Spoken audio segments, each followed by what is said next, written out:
Dito sa Papa Dudut Stories, ikaw ay hindi nag-iisa.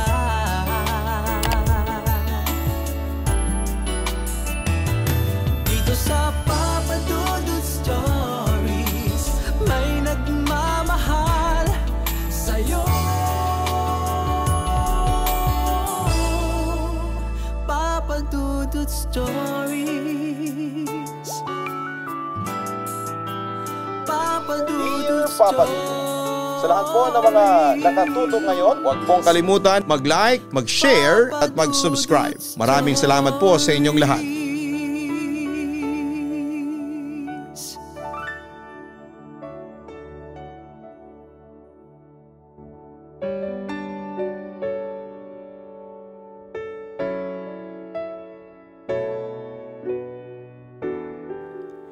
May mga taong kumakapit sa patalim para makaranas ng magaan na pamumuhay. Pero ang paggawa ng hindi marangal ay palaging may kapalit na hindi maganda sa buhay ng tao.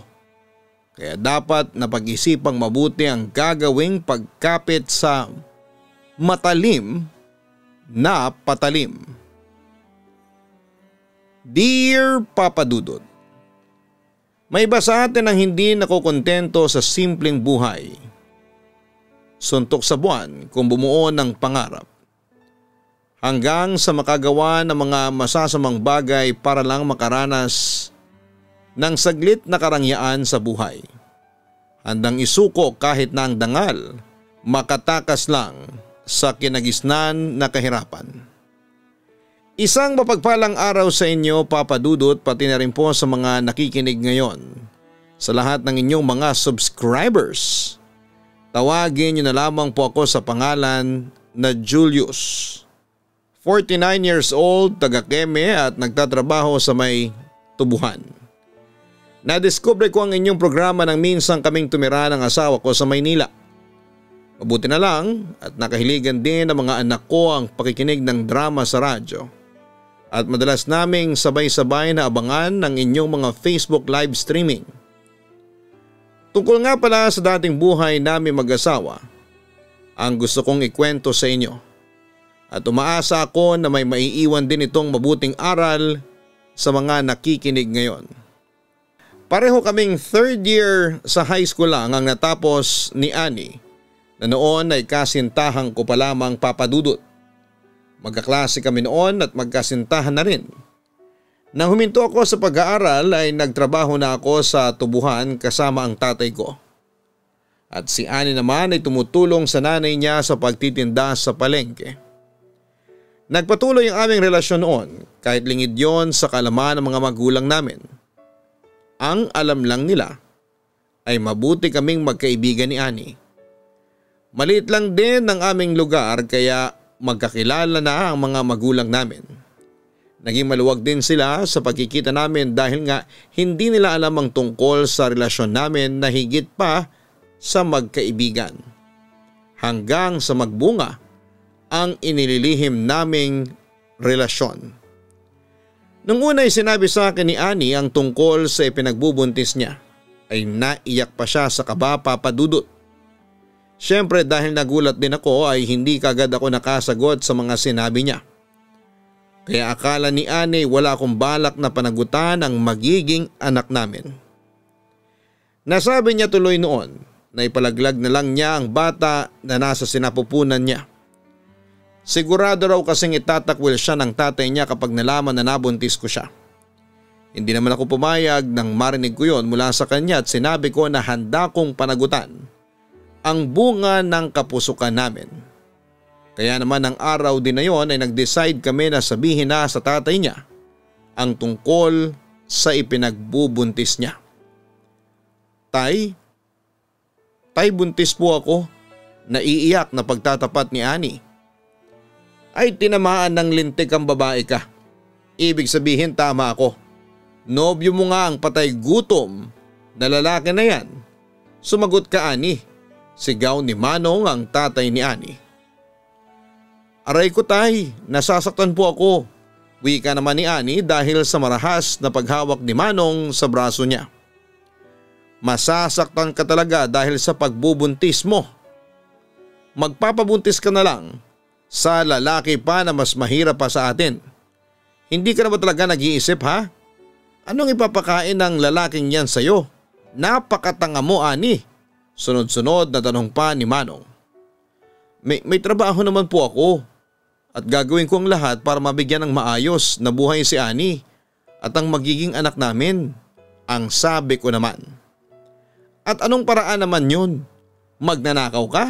Magbebenta ka ng laman loob mo? Julius, para namang hindi ko alam na mas mahirap pa kayo sa daga ng pamilya mo. Ilan ba kayong magkakapatid ha? Gaano kaliit ang bahay ninyo? Anong ulam ang kinakain ninyo sa araw-araw? Baka nga swerte nang makatikim kayo ng isda ng isang beses sa isang buwan. Baling pa niya sa akin. Sobra naman po kayo magsalita, Manong. Masyado nyo naman pong minamaliit ang buhay namin ng pamilya ko. Saka hindi naman po pera ang sagot para mabigyan ng masayang buhay ang magiging mag-ina ko. Oo nga po at hindi kami mayaman. Pero tunay po ang pagmamahal ko para kay Ani. Naiinis na wika ko. Pero hindi naman mapapakain ng lecheng pagmamahal na yan ang anak ko at magiging apo ko. Umalis ka na nga dito sa bahay namin at kahit kailan, ayoko nang makita yung pagmumukha mong gago ka. At ikaw, Ani, pumasok ka na sa kwarto mo. Huwag na huwag kang lalabas hanggat hindi ko sinasabi. Pasok! Sigaw pa ni Manong. Papadudot halos masaktan ako ng tatay ni Ani ng araw na yon. Nakatanggap ako ng mga masasakit na salita mula sa kanya. Napipili na lang daw ng lalaki si Ani ay yung mahirap pa na kagaya raw nila. Pinagkatiwalaan niya raw ako pero sinira ko ang lahat, pati na ang buhay ni Ani. Sinabi niya rin na wala akong magandang buhay na maibibigay sa anak niya. Ganon pa man ay inulit-ulit ko sa kanya na handa akong panagutan ang magiging anak namin ng kasintahan ko. Gagawin ko ang lahat at magsusumikap ako para kay Ani. Pero puro galit at sigaw lang ang sinasagot ni Manong sa akin habang patuloy niya akong pinapaalis ng bahay. Nanakit na rin ang dibdib niya dahil sa labis na pagwawala niya sa galit. Dumating na noon ang nanay ni Ani na kinukumbinsi akong umalis na muna ng bahay nila. Papadudot ng gabing yon ay nagawa pa naming makapag-usap saglit ni Ani sa may malapit sa likod ng bahay nila. Sinabi niya sa akin na balak daw siyang dalhin sa malayong probinsya ng mga magulang niya. Ayaw raw kasi talaga ng tatay niya sa akin kaya mas mabuti pa raw na ilayo siya sa akin ng mga magulang niya. At dahil ayokong magkahiwalay kami, kinumbinsi ko siya na magtanan na lamang kami. Kagad naman pumayag si Ani sa suhestyon ko dahil siya man daw ay ayaw na mawala ako sa buhay niya. Taong 1991 nang magtanan nga kami ni Ani at lumuwas ng Maynila, Papadudot. Dalang kaunti naming naipon ay dumiretso kami sa bahay ng mag-asawang sina Kuya Max at Ate Cynthia. Dati silang nakatira sa probinsya namin at pinag-aangkatan namin ng mga tubo. Iniwan niya sa akin ang address nila sa Maynila kung sakali man daw na mapapagawi ako sa lugar nila. Nagbabaka sakali lang din talaga ako na baka pwede nila kaming matulungan ni Ani. Hindi naman kami nabigo at pinatuloy kami ng mag-asawa sa kanilang bahay. Pagod na pagod noon si Ani sa biyahe namin kaya kinabukasan ay maaga akong nagising at kasabay na mag-almusal ni Ate Cynthia. Matanong ko lang, Julius, ano bang plano ninyong dalawa pagkatapos ng araw na ito? Tanong pa ni Kuya Max. Dito na lang po muna kami sa Maynila. Kung ayos lang po sa inyo ay pagtatrabahuhan po namin ang pagtira dito sa bahay ninyo. Tugon ko. Wala namang kaso ang pagtira ninyo dito dahil malaki naman tong bahay namin. Mabuti na rin yung may nakakasama ang asawa ko habang inaasikaso ko ang mga negosyo namin sa labas. Ang wika ni Kuya Julius. Ang totoo ay kailangan ko rin talaga ng kasambahay dito dahil nahihirapan akong asikasuhin ang mga gawaing bahay. Pero hindi naman mabibigat ang mga trabaho ang ibibigay ko sa inyo kaya hindi ninyo kailangan na mag-alala. Segunda pa ni Ate Cynthia. At bukod sa libreng pagkain at pagtira ninyo dito aabutan rin namin kayo ni Cynthia ng kaunting halaga para makapag-ipon kayo. Dagdag pa ni Kuya Max. Naku, maraming salamat po talaga sa inyo. Napakalaki po ng utang na loob namin sa inyo ni Annie. Ang sabi ko naman.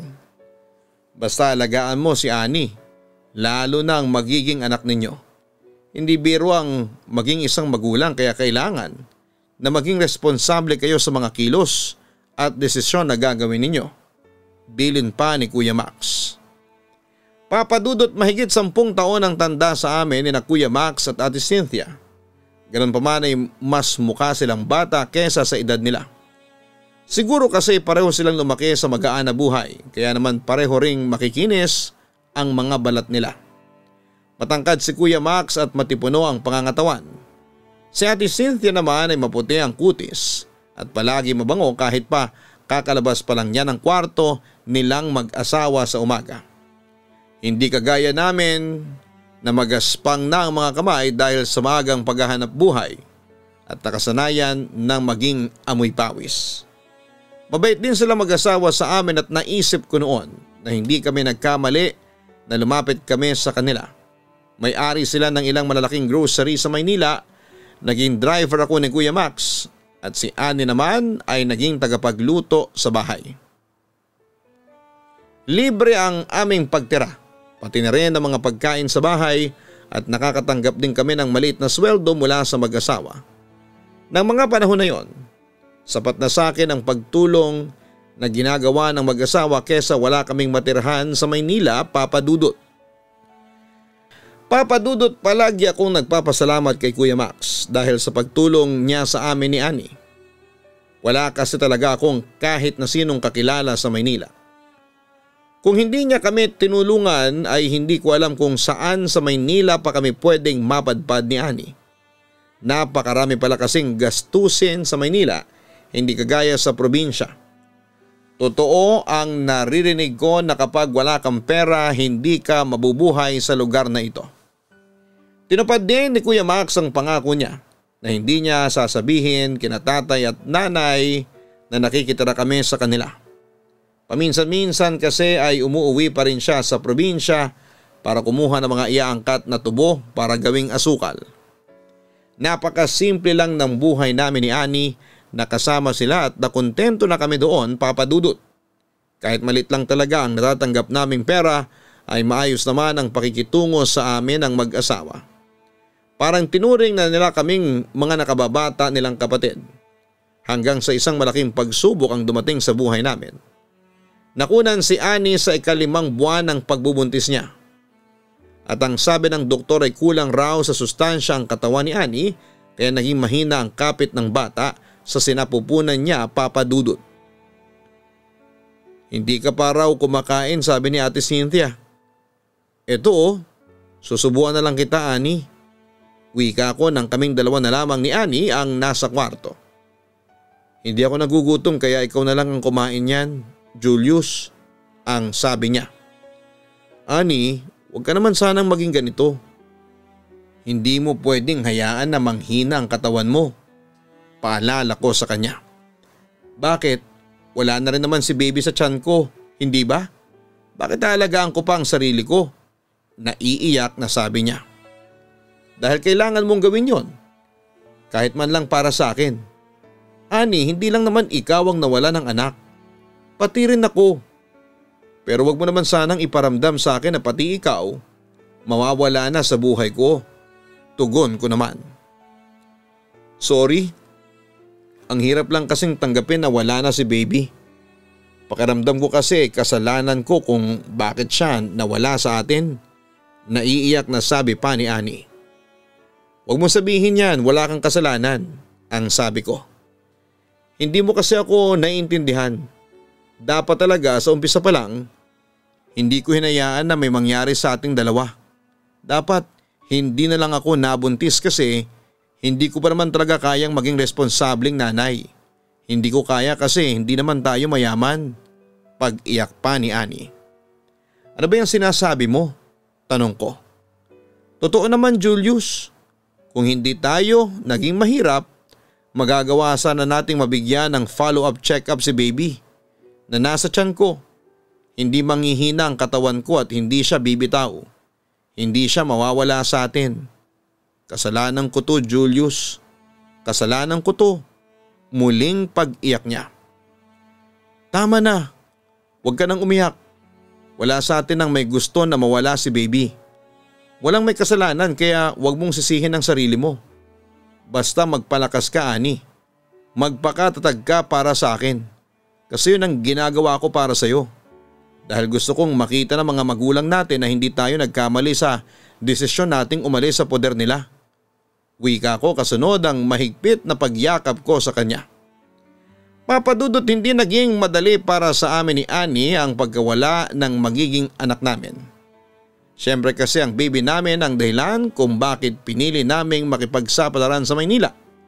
Naglakas loob kami na iwanan ang kanya-kanya naming pamilya para bumuo ng sarili naming pamilya.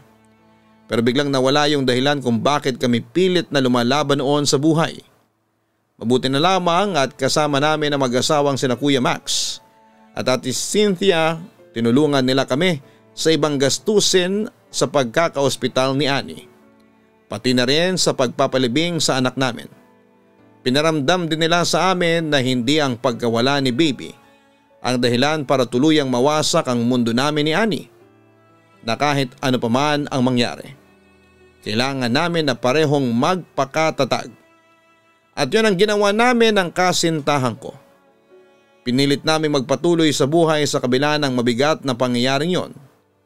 Hindi naman kami nabigo hanggang sa hindi namin namamalayan na mahigit 1 taon na kaming nakatira sa Maynila kasama sina Kuya Max at Ate Cynthia. Nung una, kontento na talaga ako sa simpleng pamumuhay namin noon ni Annie. Akala ko'y ganun din ang partner ko pero hindi pala. Dahil nang minsan na magkasolo kami ni Ate Cynthia at inakit niya ako na may mangyari sa aming dalawa ay doon niya sinabi na may namamagitan kina Kuya Max at sa partner kong si Annie kapalit ng malaking halaga ng pera. Ano, Julius? Hindi mo ba talaga napapansin yung madalas na sabay nilang pag-alis at pag-uwi dito sa bahay? Yung madalas nilang pag-uusap at pagtatawanan? Wala ka bang naaamoy na kakaiba sa katawan ng nobya mo? Nakangising tanong ni Ate Cynthia. Tama na po, ayoko na pong marinig yan. Pagputol ko sa mga gusto niya pang sabihin. Ayaw mong marinig ang katotohanan. Kaya magbubulag-bulagan ka na lang. Ganon ba? Tanong pa niya. Bakit kayo? Alam niyo na palang nangyayari. Bakit di niyo man lang pinipigilan niyang asawa ninyo? Pagbabalik, tanong ko. Dahil ayoko na magkasumbatan kami sa oras na gawin ko ang kalokohan na ginagawa niya. Alam mo kasi naisip ko lang na bakit hindi na lang natin gawin ang ginagawa ng asawa ko at ng nobya mo. Alam mo, sa totoo lang, hindi na kasi ako nag-iinit sa asawa ko at matagal ko na rin gustong tikman tong katawang mong mas bata, Julius. Paglapit niya sa akin, kasunod ang pagsapo ng mainit niyang palad sa dibdib ko. Ate Cynthia, tumigil na po kayo, pagtutol ko. Huwag ka nang maarte dyan dahil ako naman ang magtatrabaho para sa iyo. Sisiguraduhin ko na pangalan ko ang iuungol mo habang pinapaligaya kita. Wika naman niya. Pero mali po to, ang sabi ko. Ito ang tandaan mo, Julius. Walang mali pagdating sa pera. Kaya paligayahin mo ko at babayaran ko ang bawat butil ng pawis na ilalabas ng katawan mo para sa akin. Panunuhol pa niya sa akin. Papa Dudut, hindi ako makapaniwala sa narinig kong sinabi sa akin ni Ate Cynthia. Matagal ko nang kilala si Annie at alam ko na hindi niya magagawa ang bagay na yon. Hindi siya ganong klase ng babae at dahil na rin sa magulong pag-iisip ko ng mga oras na yon, tuluyan na akong bumigay sa pang-aakit na ginagawa sa akin ni Ate Cynthia. Pinagbigyan ko na siya sa gusto niya na may mangyari sa aming dalawa. Matagal mamalengke si Annie at gabi pa ang uwi ni Kuya Max. Kaya naman ilang oras din ang pinagsaluhan naming nakaw na sandali ni Ate Cynthia. At pagkatapos noon ay tinanggap ko na rin ang pera na inabot niya sa akin. Mabigat yon sa loob ko dahil ni sa hinagap ay hindi ko naisip na pwede ako maging isang bayarang lalaki. Na darating ang araw na ibebenta ko rin palang dangal at pagkalalaki ko, Papa Dudut. Papa Dudut, bago ang nangyari sa amin ni Ate Cynthia, napapansin ko na rin noon ang mga bagong gamit na binibili ni Annie. Kadalasan ay mga damit yon o kaya ay pang makeup na hindi niya naman dating binibili. Meron din siyang mga mamahaling alahas kagaya ng kwintas o bracelet, pero sinasabi niya na kinuha niya yon ng hulugan. Nung unay hinahayaan ko lang siya kasi wala namang kaming ibang pinagkakagastusan bukod sa mga sariling pangangailangan namin. Naisip ko rin na matagal na yung gustong gawin ni Annie, ang mabili ang mga gamit na gusto niya para sa sarili niya. Pero hindi ko naman akalain na darating siya sa puntong magagawa niyang ibenta ang sarili niya, makuha lamang ang mga luhong inaasam niya. At kahit ganun pa man ay pinigilan ko ang sarili ko na kumprontahin siya. Siguro kasi natatakot lang din ako na marinig mula sa kanya mismo ang katotohanan. Natatakot ako na tuluyang masira ang relasyon namin ng babaeng pinakamamahal ko. Pero dumating ang araw na hindi ko na rin napigilan pa ang sarili ko, lalo na sa napapansin kong pagbabago kay Annie. Yung pagiging malamig niya sa akin, lalo na pagdating sa pakikipagromansa. Kaya naman doon ko na siya kinumpronta at sinabi ko ang lahat ng napapansin ko. Mas nagalit pa siya noon at sinabing pagod lang siya sa trabaho. Muli akong hindi nakapagpigil at sinabi ko na ang tungkol sa namamagitan sa kanila ni Kuya Max. O sige na, aaminin ko nang may nangyari sa aming dalawa ni Kuya Max. Pumapayag ako na gamitin niya ang katawan ko kapalit ng pera at alahas na ibinibigay niya sa akin.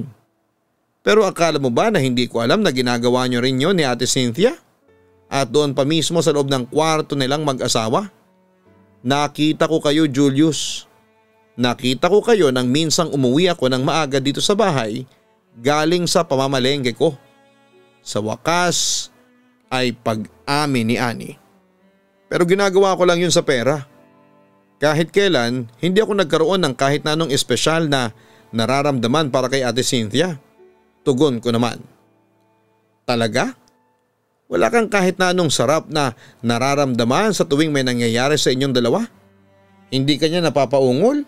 Hindi ka niya napapaligaya sa ibabaw ng kama nilang mag-asawa? Galit na tanong niya. Ani, tama na. Tumahimik ka na. Saway ko. Totoo naman, hindi ba? Nasisiyahan ka rin sa ginagawa ni Ate Cynthia sa iyo. Kaya tigilan mo na ang panunumbat mo sa akin dahil pareho lang tayong nakikinabang dito. Wika niya. Ano kaya kung umalis na lang tayo dito? Suhestyon ko. At saan naman tayo pupunta? Saan tayo titira? Sa gilid ng kalsada? Sa ilalim ng tulay, Julius? Akala ko ba gusto mo na makaipon tayo para sa kasal natin? Para makapagsimula tayo ng bagong buhay at makabuo ng isang masayang pamilya? Julius, hindi mo ba nakikita? Ito na yung pagkakataon na yon. Pagkakataon na hindi natin dapat sayangin. Wika niya. Tapos ano? Ahayaan na lang kita na paulit-ulit na tikman ni Kuya Max? Medyo naluluhang tanong ko. Parang gano'n na nga. Kasi hindi rin naman madali para sa akin na alam kong may nangyayari sa inyo ni Ate Cynthia. Pero titiisin ko yon dahil gusto kong makaipon tayo. Tapos kapag nakaipon na tayo ng sapat na pera, saka tayo aalis sa bahay na to at magsisimula ng bagong buhay. Please Julius, intindihin mo naman sana ang sitwasyon natin ngayon. Hindi lang to para sa akin o sa material na bagay na gusto ko. Para to sa ating dalawa. Para sa future natin. Naluluha na ring tugon ni Annie. Papadudot, lahat naman siguro tayo ay marunong mapuno. Ang plano ko noon ay hindi ko na talaga sasabihin kay Annie na alam ko na ang lahat ng tungkol sa ginagawa niya. Na pumapayag siya na may mangyari sa kanila ni Kuya Max kapalit ng pera. Pero napakahirap magpanggap, lalo na at nararamdaman ko noon na nagsisimula ng manlamig sa akin si Annie. Hindi ko naman kailangan ng oras para magsiping kaming dalawa dahil naibibigay yon sa akin ni Ate Cynthia. Oo, kagaya ni Annie, pumayag na rin ako na maulit ang nangyayari sa amin ng amo kong babae kapalit ng pera. Pero para sa akin ay walang kwentang pagtatalik kung walang kasama na pagmamahal. At yun ang gusto kong maramdaman mula kay Annie. Dahil malayo naman ang kwarto namin mula sa kwarto ng mag-asawa, ay nagpatuloy pa ang pagtatalo naming dalawa. Hanggang sa huli nagkasundo kami na hayaan na lang namin ang mga nangyayari. Tama naman kasi si Annie sa sinabi niya na pareho kaming nakikinabang sa pera ng mag-asawa. At alam naman daw namin na mahal namin ang isa't isa. Sa huli pumayag na rin ako sa gusto niya na sakyan ang trip ng mag-asawa. Pero sinabi ko sa kanya na mag-iipon lamang kami ng sapat na pera at pagkatapos sabay kaming aalis sa bahay at madilim na buhay na yon.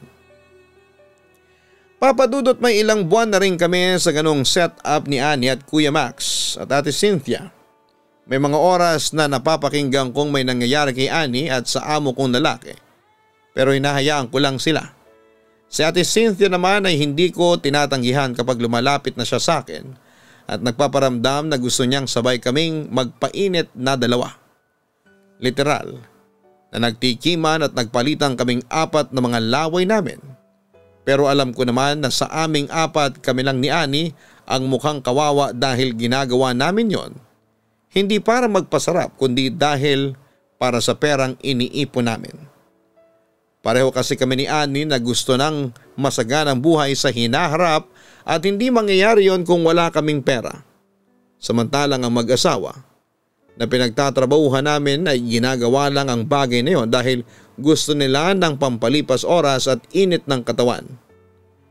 Ang pangarap namin ay para bang basura lamang sa paningin nila. Papadudot, hindi lahat ay kayang tiisin ang ganong klase ng trabaho na pinasok namin ni Annie. Pero nagawa namin yon sa loob ng ilang buwan. Ayun nga lang, lahat ng pagtitiis ay palaging may hangganan. Nagkataon na nauna ako kay Annie na mapuno at sumabog dahil sa pagtitiis na ginagawa naming kababuyan sa bahay ng mag-asawang Kuya Max at Ate Cynthia.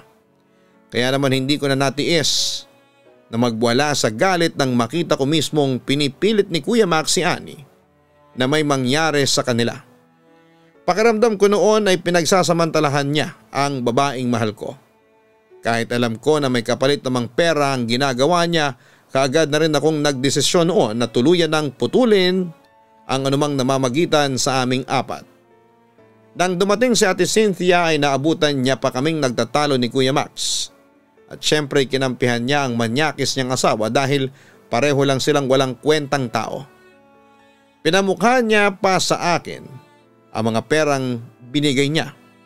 Pati na rin ang alahas na natanggap ni Annie mula kay Kuya Max. At dahil nagkakasumbatan na, sinabi ko sa kanya na lahat ng binigay nila sa amin ay bayad ng mga katawan namin ni Annie. Sinabi ko rin na ayoko nang magpatuloy pa sa kung anuman ang ginagawa naming magkasintahan para sa kanilang dalawa. At kahit ayaw ni Annie, sinabi ko sa kanya na mag-impake na kami dahil aalis na kami sa bahay na yon. Sa huli sumang-ayon na rin si Annie sa gusto kong mangyari na pag-alis sa bahay na mag-asawa. Hindi na kami pinigilan pa ni na Kuya Max hanggang sa tuluyan na kaming umalis. Nagdesisyon ako noon na umuwi na lamang kami sa probinsya. Halos 3 taon na rin kami noon sa Maynila at umaasa ako na may pamilya pa kaming babalikan. Sa awa naman ng Diyos ay hindi ako nabigo sa pinagdarasal ko dahil pareho kaming tinanggap ng aming pamilya ni Annie. Gamit ang perang naipon namin ay nagpakasal na kami at nagsimulang bumuo ng pamilya. Ayun nga lang papadudot, bago ang aming kasal ay nalaman namin na buntis si Annie at sa kanya na mismo nang galing na sigurado siyang hindi ako ang ama ng batang yon. Ganon pa man ay pinagpatuloy namin ang plano namin na pagpapakasal noon. Inako ko na rin ang responsibilidad ng pagiging ama sa ipinagbubuntis niya. Ngayon po ay halos 3 dekada na kaming nagsasama bilang mag-asawa. Hindi na kami nagkaroon pa ng sarili naming anak, pero masasabi ko na masaya kaming pamilya. Wala na rin kaming naging balita pa sa mag-asawang sina Kuya Max at Ate Cynthia, pero sigurado kami na may nakalaang karma sa lahat ng kasamaang ginawa nila gamit ang mga pera nila.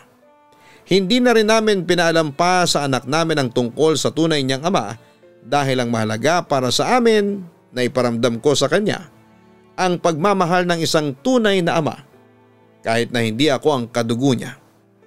Dito ko na po tinatapos ang sulat ko, Papa Dudut.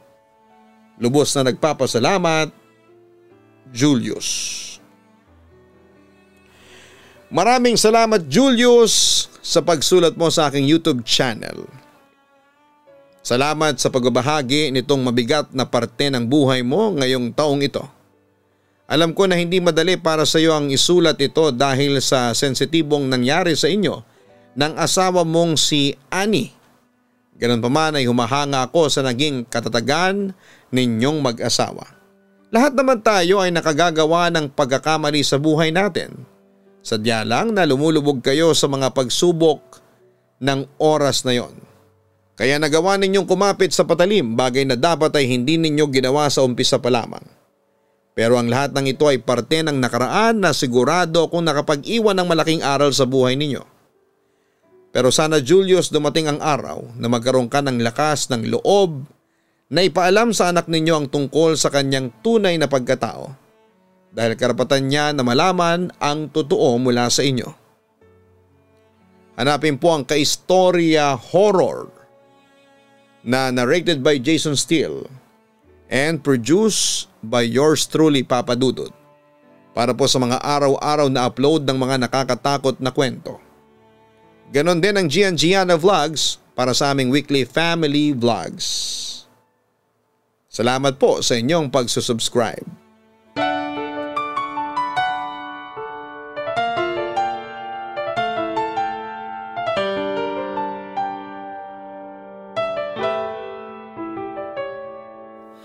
Ang buhay ay mahiwaga, laging may lungkot at saya. Sa Papa Dudut Stories, laging may karamay ka.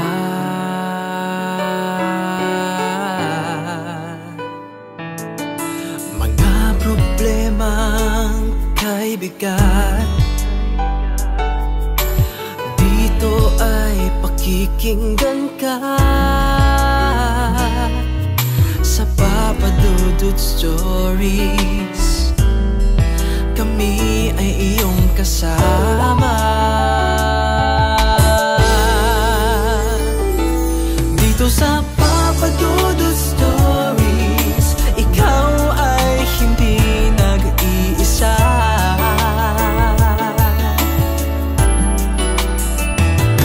Dito sa Papa Dudut Stories, may nagmamahal sa'yo. Papa Dudut Stories, Papa Dudut Stories,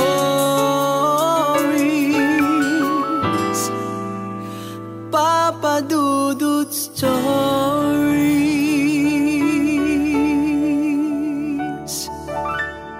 Hello mga ka-online, ako po ang inyong si Papa Dudut. Huwag kalimutan na mag-like, mag-share at mag-subscribe. Pindutin ang notification bell para mas maraming video ang mapanood ninyo. Maraming salamat po sa inyong walang sawang pagtitiwala.